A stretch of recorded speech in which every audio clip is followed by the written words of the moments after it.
অনেক ঝড় মোকাবেলা করে পদ্মা সেতু নির্মাণ করেছি, মাথা নত করে নয়, প্রকল্পের সমাপনী অনুষ্ঠানে বললেন প্রধানমন্ত্রী।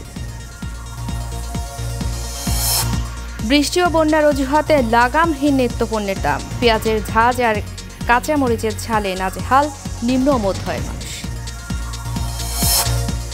এবং জাতীয় দাবা চলাকালীন অসুস্থ হয়ে গ্র্যান্ড মাস্টার জিয়াউর রহমানের মৃত্যু শোক জানিয়েছেন প্রধানমন্ত্রী।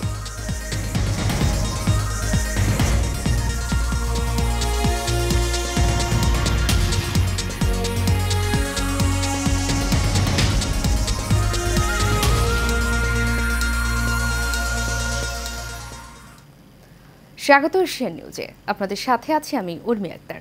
এতক্ষণ শুনছিলেন বিআরবি কেবল ইন্ডাস্ট্রিজ লিমিটেড সংবাদ শিরোনাম। এবারে চলে যাব পুরো খবরে। পদ্মা বহুমুখী সেতু প্রকল্প নিয়ে দেশে বিদেশে অনেক ষড়যন্ত্র হয়েছে, কিন্তু আওয়ামী লীগ সব বাধা উপেক্ষা করে পদ্মা সেতু নির্মাণ করেছে, কারো কাছে মাথা নত করেনি। নিজেদের সক্ষমতা নির্মিত হয়েছে সেতু। গতকাল পদ্মা সেতু প্রকল্পের সমাপনী অনুষ্ঠানে এসব কথা বলেন প্রধানমন্ত্রী শেখ হাসিনা। বিস্তারিত রকিব মালিকের রিপোর্টে। বিকেলে মুন্সিগঞ্জের লৌহজংয়ে পদ্মা সেতুর মাওয়া প্রান্তে এই প্রকল্পের সমাপনী আয়োজনে সুধী সমাবেশে প্রধানমন্ত্রী বলেন, কোনো প্রকল্প শেষে এমন আয়োজন করা হয় না, কিন্তু পদ্মা সেতু প্রকল্পের উপর দিয়ে অনেক ঝড় গেছে, তাই এই প্রকল্পের সঙ্গে জড়িতদের ধন্যবাদ জানাতেই এই আয়োজন করা হয়েছে। এই জটিল পরিস্থিতি, প্রাকৃতিক দুর্যোগ, কখনো নদী ভেঙে গেছে, কখনো নানা ধরনের সমস্যা দেখা দিয়েছে, একে একে সব কিছু অতিক্রম করে আমরা এই সেতুটি নির্মাণ করেছি। যে সকল শ্রমিক অক্লান্ত পরিশ্রম করেছে এবং আমার যারা জড়িত সকলকে আমি আন্তরিক ধন্যবাদ জানাচ্ছি, এবং আজকে আমার এখানে আগমন সেই ধন্যবাদ জানানোর জন্য। সরকার প্রধান বলেন, দেশের সম্পদ বেছে ক্ষমতায় আসতে হবে শেখ মুজিবের মেয়ে সেটা কখনোই চায় না। বিশ্বব্যাংক অর্থায়ন বন্ধ করে দেওয়ার পর সবাই বলেছিল পদ্মা সেতু নির্মাণ সম্ভব নয়, কিন্তু নিজেদের টাকায় সেতু নির্মাণ করে আওয়ামী লীগ দেখিয়ে দিয়েছে বাংলাদেশ কারো উপর নির্ভরশীল না। এই বাংলাদেশের সম্পদ বেচে ক্ষমতায় আসতে হবে, শেখ মুজিবের মেয়ে কখনো সেটা চায় না। আমার বাবা কারো কাছে মাথা নত করেনি, আমিও করি না। ক্ষমতা না আসি কি আসে যায়, কিন্তু দেশের সম্পদ বেচে না। খালেদা জিয়া রাজি হয়ে গেল, ক্ষমতায়ও আসলো। খালি আমি শুধু এইটুকু বলেছিলাম, আল্লাহ তাআলা জন বুঝে ধন দেয়। বলেছে গ্যাস বিক্রি করবে, গ্যাস পাবেও না, বিক্রি করতে পারবেও না, পারে না। এই প্রকল্পে একটি টাকাও দুর্নীতি হয়নি। পদ্মা সেতু নির্মিত হওয়ার পর বাংলাদেশ সম্পর্কে বিশ্বের ধারণা পাল্টে দিয়েছে। এই সেতু দেশের দক্ষিণাঞ্চলের জন্য আর্থ-সামাজিক উন্নয়নের দ্বার উন্মোচন করেছে বলেও জানান প্রধানমন্ত্রী। রকিব মানিক, এশিয়ান টেলিভিশন, ঢাকা। বাজারে 100 টাকা ছাড়িয়েছে পেঁয়াজের দাম। সপ্তাহের ব্যবধানে বিক্রি হচ্ছে 100 থেকে 110 টাকায়। বৃষ্টি আর বন্যার অজুহাতে নাগালের বাইরে সবজির বাজারও। কাঁচামরিচ কিনতে গুনতে হচ্ছে 300 টাকার কাছাকাছি। এদিকে ফের অস্থির হয়ে উঠেছে চালের বাজার। ক্রেতাদের অভিযোগ, মিল মালিক আর আড়তদারদের কারসাজিতে বেড়েছে চালের দাম। আবির হোসেনের ক্যামেরায় এইচ মিতুর রিপোর্টে থাকছে বিস্তারিত। রাজধানীর বাজারে পেঁয়াজের দাম আবারও ছাড়িয়েছে 100 টাকা। ট্রিপল সেঞ্চুরি হাঁকিয়েছে কাঁচামরিচ। বন্যার বৃষ্টির অজুহাতে নাগালের বাইরে সবজির দর। বাড়তি দামে বিক্রি হচ্ছে মাছ মাংস। নিত্যপণ্যের এই বাড়তি দামে নাবিশ্বাস ক্রেতাদের। খরচ বেড়ে যাওয়ায় হিমশিম খেতে হচ্ছে নিম্ন ও মধ্যআয়ের মানুষকে। বাজারে নজরদারি না থাকায় এমন অবস্থা বলছেন সাধারণ ক্রেতারা। শুধু কাঁচামরিচ কিনতেই লাগে এখন 300 টাকা কেজি। কখনো আমরা 300 টাকা কেজি কাঁচামরিচ খেয়েছি বলে মনে হয় না। নিম্নবিত্ত এবং মধ্যবিত্ত লোকদের চলতে খুবই সমস্যা, কারণ আয়ের সাথে ব্যয়ের কোনো সামঞ্জস্য নেই। যা দাম চাই তাই দিয়েই কিনে নিয়ে যাই, কোনো নিয়ন্ত্রণ আছে? এদিকে আবারও অস্থির হয়ে উঠেছে চালের বাজার। ক্রেতাদের দাবি, নজরদারি না থাকায় বেপরোয়া হয়ে উঠেছে সিন্ডিকেট। দাম বাড়ানোর যৌক্তিক ব্যাখ্যা না থাকলেও মিলার ও আড়তদারদের দুষছেন দোকানিরা। প্রতিটা চালের দাম 2 থেকে 3 টাকা করে বাড়ছে, যেমন মিনিকেট, 28, নাজির, কাঠারিয়া, তো প্লাস সবগুলো চালের দামে 2-3 টাকা করে বাড়ছে। সব জায়গায় পর্যাপ্ত পরিমাণ ধান চাল আছে, তারপরে দামটা যে বাড়ছে এটা একমাত্র মেলারদের আর বড় বড় কোম্পানিদের সিন্ডিকেটের কারণে দামটা বাড়ছে। সব ধরনের মাছের দামই বাড়ছে, কারণ নদীর মাছের দাম আরও বেশি, ইলিশ মাছের দাম আরও বেশি। সব ধরনের মালের দামই বেশি, কারণ পানি বন্যা বিভিন্ন জায়গায় মাঝে জায়গাতে যে এলাকাতে মাছ আসবে সব এলাকাতে মাঝে দিচ্ছে। বিভিন্ন স্থানে বৃষ্টির কারণে সবজির দাম বাড়তে, যেমন এর মধ্যে টমেটো আর কাঁচামরিচের দামটা বেশি আর কি। যেমন টমেটো হলো 150 টাকা, কাঁচামরিচ 200 টাকা কেজি বিক্রি করতেছে। বাজার পরিস্থিতি নিয়ন্ত্রণে অসাধু ব্যবসায়ীদের বিরুদ্ধে ব্যবস্থা নেওয়ার পাশাপাশি মনিটরিং বাড়ানোর দাবি ক্রেতাদের। এই যে মিতু, এশিয়ান টেলিভিশন, ঢাকা। স্বাস্থ্য পরিবার কল্যাণ মন্ত্রণালয়ের মন্ত্রী ডাক্তার সামন্তলাল সেন বলেছেন, চিকিৎসা সেবার গুণগত মান উন্নয়ন, দক্ষ ও মানসম্পন্ন ডাক্তার তৈরি করতে হবে। সরকার চিকিৎসা সেবার মান উন্নয়নের নিরলসভাবে কাজ করে যাচ্ছে। গতকাল চট্টগ্রাম মা ও শিশু হাসপাতাল পরিদর্শন এবং হাসপাতালের 100 শয্যা বিশিষ্ট সম্প্রসারিত নবজাতক ওয়ার্ডের উদ্বোধন অনুষ্ঠানে প্রধান অতিথির বক্তব্যে তিনি এসব কথা বলেন। হাসপাতালের লেকচার গ্যালারিতে কার্যনির্বাহী কমিটির ভারপ্রাপ্ত প্রেসিডেন্ট জনাব সৈয়দ মোহাম্মদ মোর্শেদ হোসেনের সভাপতিত্বে এতে বিশেষ অতিথি হিসেবে উপস্থিত ছিলেন স্বাস্থ্য অধিদপ্তরের মহাপরিচালক প্রফেসর ডাক্তার আবুল বাশার মোহাম্মদ খুরশিদ আলম।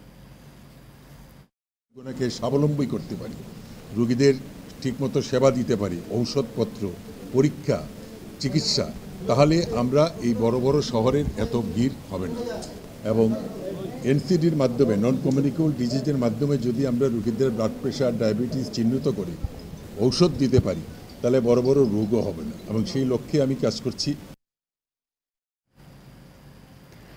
জাতীয় দাবা চ্যাম্পিয়নশিপ চলাকালে হঠাৎ অসুস্থ হয়ে মারা গেছেন গ্র্যান্ড মাস্টার জিয়াউর রহমান। তার মৃত্যুতে শোক জানিয়েছেন প্রধানমন্ত্রী শেখ হাসিনা। গতকাল গ্র্যান্ড মাস্টার এনামুল হোসেন রাজীবের বিপক্ষে জাতীয় দাবা চ্যাম্পিয়নশিপের 12তম রাউন্ড চলাকালে হঠাৎ অসুস্থ হয়ে পড়ে যান তিনি। দ্রুত তাকে ইব্রাহিম কার্ডিয়াক হাসপাতালে নিয়ে যাওয়া হলে চিকিৎসক মৃত ঘোষণা করেন। চিকিৎসক জানান, 49 বছর বয়সী এই গ্র্যান্ড মাস্টার হৃদরোগে আক্রান্ত হয়ে মারা গেছেন। তার মৃত্যুতে শোকের ছায়া নেমেছে দেশের ক্রীড়াঙ্গনে। 1974 সালে জন্ম নেয়া জিয়া 1993 সালে ইন্টারন্যাশনাল আর 2002 সালে দেশের দ্বিতীয় গ্র্যান্ড মাস্টারের খেতাব অর্জন করেন। বাংলাদেশি দাবাড়ুদের মধ্যে সর্বোচ্চ 2570 ফিডের রেটিংও তার। 1988 সালে প্রথমবার জাতীয় দাবায় চ্যাম্পিয়ন হন জিয়াউর রহমান। টুর্নামেন্টের রেকর্ড 14 বারের চ্যাম্পিয়নও তিনি।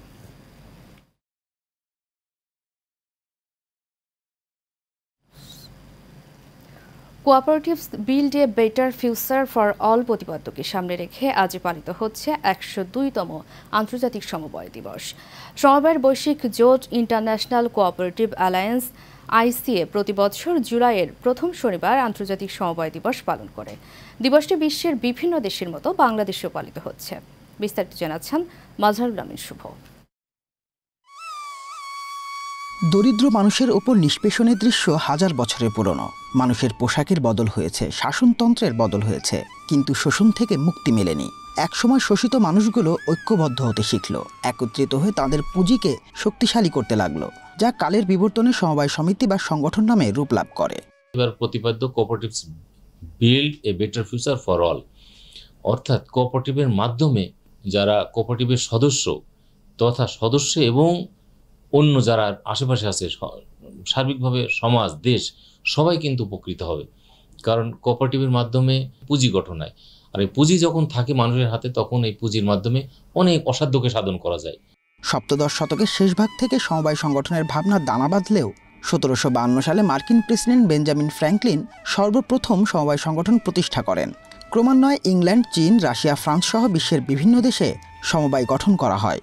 1895 সালে প্রতিষ্ঠা হয় আন্তর্জাতিক সমবায় মৈত্রী সংস্থা, যা 1995 সালে জাতিসংঘের স্বীকৃতি পায়।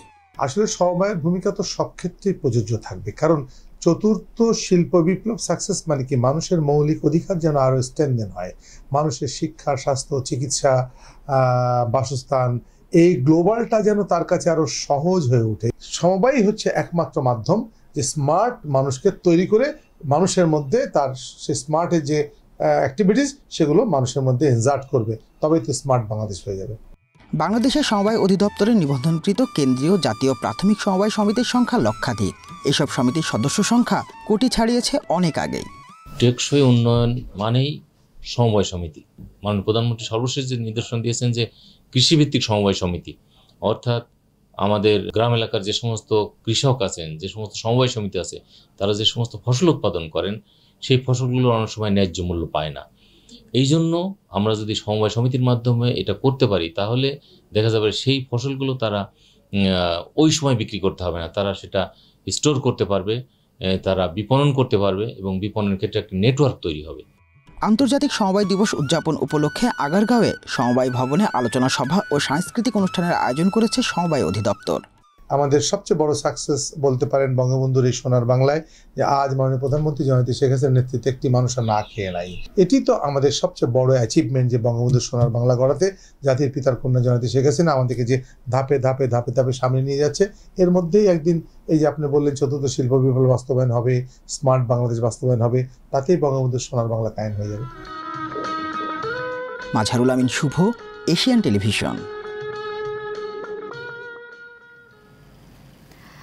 আলহাজ মধু ব্যাপারী উচ্চ বিদ্যালয় স্টাডি সেন্টারে বাংলাদেশ উন্মুক্ত বিশ্ববিদ্যালয়ে শিক্ষার্থীদের ওরিয়েন্টেশন ও বই উৎসব অনুষ্ঠিত হয়েছে। গতকাল মিরপুর 10 নম্বর আলহাজ মধু ব্যাপারী উচ্চ বিদ্যালয়ে এই আয়োজন করা হয়। অনুষ্ঠানটির সভাপতিত্ব করেন বিদ্যালয়ের প্রধান শিক্ষক মীর আব্দুল মালেক। এতে প্রধান অতিথি হিসেবে উপস্থিত ছিলেন ঢাকা উত্তর সিটি কর্পোরেশনের 3 নম্বর ওয়ার্ড কাউন্সিলর ও আলহাজ মধু ব্যাপারী উচ্চ বিদ্যালয় এবং বেলাল আহমেদ কলেজের প্রতিষ্ঠাতা আলহাজ বেলাল আহমেদ।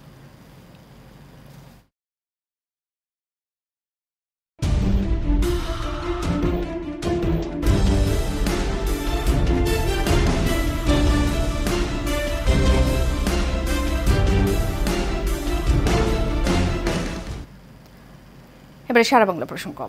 বরিশালের গৌর নদীতে হতদরিদ্র ছিন্নমূল শিশুদের জন্য পিজেকেএস স্কুলের উদ্বোধন করা হয়েছে। উপজেলার বাটাজোড়া ইউনিয়নে উদ্বোধনী অনুষ্ঠানে 30 জন শিক্ষার্থীর মাঝে শিক্ষার উপকরণ বিতরণ করা হয়। এ সময় উপস্থিত ছিলেন পায়রা জনকল্যাণ সোসাইটির চেয়ারম্যান মোহাম্মদ নাজমুল হুদা তালুকদার, প্রতিষ্ঠানের মহাসচিব প্রভাষক আব্দুল হালিম হাওলাদার, সহ সভাপতি মনির হোসেন সহ অনেকে। পরে স্থানীয়দের মাঝে বিভিন্ন গাছের চারা বিতরণ করা হয়।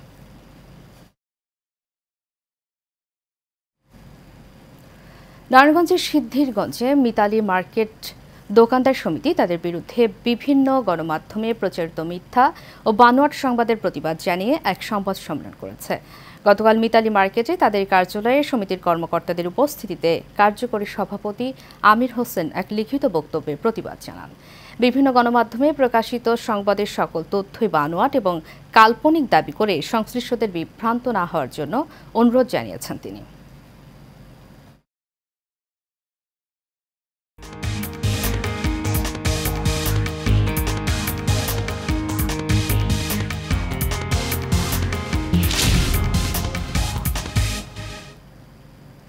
এবারে আন্তর্জাতিক প্রসঙ্গ। যুক্তরাজ্যের সাধারণ নির্বাচনে নিরঙ্কুশ জয় নিশ্চিত করেছে বিরোধী লেবার পার্টি। অন্যদিকে নির্বাচনে ভরাডুবি হয়েছে বর্তমান প্রধানমন্ত্রী ঋষি সুনাকের দল কনজারভেটিভ পার্টির। সবকিছু ঠিক থাকলে ব্রিটেনের পরবর্তী প্রধানমন্ত্রী হতে চলেছেন বামপন্থী দলের পার্টির নেতা কিয়ার স্টারমার। স্বতন্ত্র প্রার্থী হিসেবে নির্বাচন করেও জয় পেয়েছেন লেবার পার্টির সাবেক প্রধান জেরেমি করবেন। লেবার পার্টি প্রার্থীকে হারিয়েই বিজয় নিশ্চিত করেছেন আলোচিত এই রাজনীতিবিদ।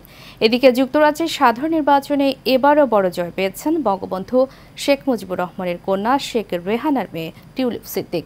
এ নিয়ে টানা চতুর্থবারের মতো লন্ডনের হামস্টেড ও কিলবার্ন আসনে লেবার পার্টি থেকে সংসদ সদস্য হিসেবে নির্বাচিত হলেন তিনি।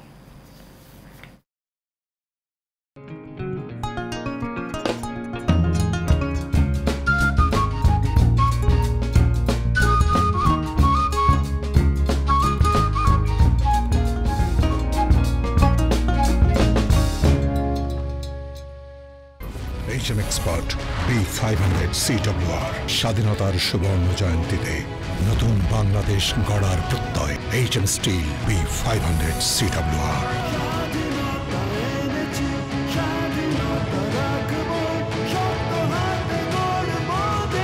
HM steel. হালদা নদীকে আবর্জনা থেকে রক্ষা, অবৈধ দোকান থেকে মুক্ত করা ও মাছ কাটাতে মূল্য নির্ধারণে সচেতনতায় মাইকিং করেছে চট্টগ্রাম ফটিকছড়ি নজিরহাট পৌরসভা মেয়র লায়ন একে জাহেদ চৌধুরী। এ সময় তিনি বলেন, হালদা নদীকে বঙ্গবন্ধু মৎস্য হেরিটেজ ঘোষণা করা হয়েছে। এই মৎস্য হেরিটেজ হলো আমাদের সম্পদ। প্রাকৃতিক পদ্ধতিতে রুই কাতলা এই নদীতে ডিম ছাড়ে, তাই এই নদীকে রক্ষার জন্য বঙ্গবন্ধু কন্যা মৎস্য হেরিটেজ ঘোষণা করেছে। এই উন্নয়ন কাজকর্ম এগিয়ে নিতে সকলের সহযোগিতা প্রয়োজন বলে মন্তব্য করেন তিনি। দর্শক, সংবাদ শেষ করব নীলফামারীর সিংদই বিলের পদ্ম ফুলের খবর দিয়ে। নীলফামারীর সিংদই বিলে ফুটতে শুরু করেছে পদ্ম ফুল। এখন ভ্রমণ পিপাসুদের মন কাড়ছে এই পদ্মবিলটি। প্রকৃতির স্বচ্ছ পানিতে ফোটা লাল সাদা পদ্ম ফুল দেখতে দূর দূরান্ত থেকে ছুটে এসে ভিড় জমাচ্ছেন দর্শনার্থীরা। মোহাম্মদ মাইনুল হকের পাঠানো তথ্যচিত্রে বিস্তারিত জানাচ্ছেন অনুকৃতি আদিত্য। নীলফামারী জেলা শহর থেকে পূর্ব দিকের প্রায় ৬ কিলোমিটার দূরে ইটাখোলা ইউনিয়নের সিংদাই গ্রামে এই বিলের অবস্থান। আগাছা আর লতা ভরা বিলের পানিতে ফুটেছে হাজার হাজার গোলাপি পদ্ম। প্রাকৃতিকভাবে বেড়ে ওঠা লাল ও সাদা পদ্ম ফুল বিলের সৌন্দর্যকে বাড়িয়ে দিয়েছে। ডিঙি নৌকায় ভেসে জলের ছন্দতালে পদ্ম ফুল স্পর্শ করার টানে প্রতিদিনই দূর দূরান্ত থেকে ছুটে আসছেন প্রকৃতিপ্রেমীরা। পানিকে বরাবরই ভালোবাসি, ফুলকে ভালোবাসি, বারবারই ছুটে আসি এই ফুলের দিকে, এই পানির দিকে। ওকে দেখাই, মানে পদ্ম ফুল দেখাইলাম, শিখলো যে এইটাই পদ্ম ফুল। ভালোই লাগলো, মনোরম পরিবেশ, ঘোরার মতো সুন্দর জায়গা। এই বিলের সৌন্দর্যটা তার ফুলে আমাদের অবশ্যই আমাদের দৃষ্টি রাখতে হবে যেন ফুলগুলো কেউ না ছিঁড়ে। যদি সরকার একটু কোনোদিন অনুদান দিত আমাদেরকে, এই জায়গাটা আমরা মোটামুটি একটু আরো ফুটিয়ে উঠাতে পারতাম। পদ্মবিলটিকে সংরক্ষণে যথাযথ ব্যবস্থা নেওয়ার আশ্বাস দিয়েছে স্থানীয় জেলা প্রশাসন।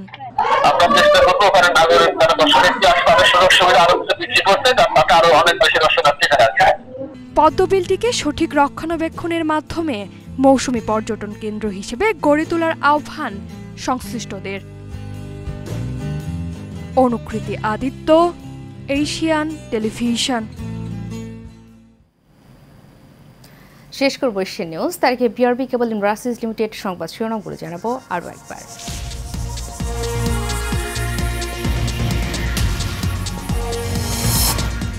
অনেক ঝড় মোকাবেলা করে পদ্মা সেতু নির্মাণ করেছি, মাথা নত করে নয়, প্রকল্পের সমাপনী অনুষ্ঠানে বললেন প্রধানমন্ত্রী। বৃষ্টি ও বন্যার অজুহাতে লাগামহীন নিত্যপণ্যের দাম, পেঁয়াজের ঝাঁজ আর মরিচের ঝালে নাজেহাল নিম্ন ও মধ্য আয়ের মানুষ। এবং জাতীয় দাবা চলাকালীন অসুস্থ হয়ে গ্র্যান্ডমাস্টার জিয়াউর রহমানের মৃত্যু, শোক জানিয়েছেন প্রধানমন্ত্রী।